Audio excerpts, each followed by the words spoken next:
ओम शांति। आज हमारी अति आदरणीय और स्नेही दादी प्रकाशमणि जी का 19वां स्मृति दिवस है।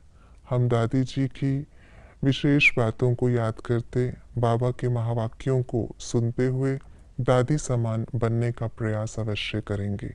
तो आइए रिवाइज करते हैं आज के 25 अगस्त 2026 के मधुर महावाक्यों को। बाप और वर्षे को याद करने से क्या फायदे होंगे? कमाई होती, तंदुरुस्त रहते, अमर बन जाते। हृदय को शुद्ध बनाने की सहज युक्ति क्या है? कहीं भी रहते ट्रस्टी होकर रहना। मन से सरेंडर कौन है? प्रवृत्ति में रहते श्रीमत प्रमाण डायरेक्शन पर ट्रस्टी बनकर रहने वाले।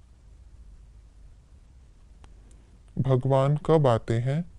जब बच्चों को भगवान भगवती बनाने के लिए पढ़ाना होता है। हमें किस बात की खुशी रहनी चाहिए? हमारी बुद्धि में सारी नॉलेज है, हम सदा सुख का वर्षा पा रहे हैं। बेहद के बाप से हम 21 जन्म की कमाई करते हैं। बेहद का बाप हमको स्वर्ग का मालिक बनाने के लिए पढ़ाते हैं। शिव बाबा के भंडारे से खाने से क्या होगा? हृदय शुद्ध होगा, कभी अकाली मृत्यु नहीं होगी। किस बात को बुद्धि में रखना है? हम कर्मातीत अवस्था होने तक बाबा के पास बैठे हैं। हमें अपने संकल्पों को कैसा बनाना है? शुद्ध, ज्ञान स्वरूप, शक्ति स्वरूप। घोर सोजरा कब होता है?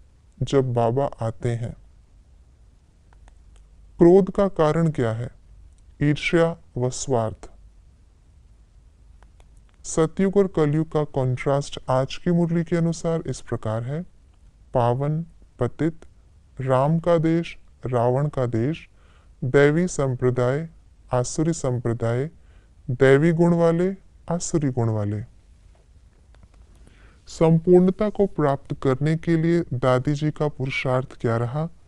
प्रकृति जीत, स्वचिंतन, बोल में रॉयल्टी, निर्विघ्न अवस्था, साफ स्वच्छ बुद्धि, एकाग्र एक्रस स्थिति, आत्मविश्वास से भरपूर, सूक्ष्म वृत्तियों की एकाग्रता, निराकारी निरहंकारी स्थिति, मन वचन कर्म में डबल अहिंसक, परचिंतन परदर्शन और परमत से मुक्त, सबको संतुष्ट कर दुआओं का पात्र बनना, दिव्य बुद्धि के आधार पर हर बोल और कर्म, छोटी बड़ी परिस्थिति में नथिंग न्यू की स्मृति, सेवा के साथ साथ पास विद ऑनर बनने का लक्ष्य, एक बल एक भरोसा, अपकारियों पर उपकार, साक्षीपन की स्टेज, दृष्टि वृत्ति में रूहानियत और अलौकिकता, सर्वगुण संपन्न, सर्व कलाओं में संपन्न, निर्विकारिता में संपन्न, सूक्ष्म देह अभिमान का,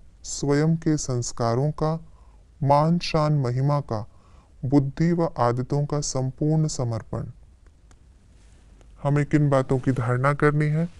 अपकारियों पर उपकार करना, स्वार्थ व ईर्ष्या को समाप्त करना, सबको सच्चे बाप का परिचय देना, कमजोर को बल देकर बलवान बनाना, प्रवृत्ति में रहते मन बुद्धि से सरेंडर होना।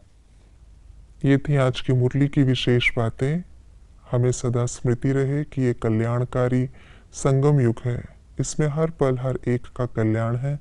तो कभी किसी बात को लेकर चिंता नहीं करना। जैसे दादी ने पुरुषार्थ कर अपनी संपूर्ण अवस्था को प्राप्त किया, हमें भी दादी समान संपूर्ण स्टेज को प्राप्त करना है। ओम शांति।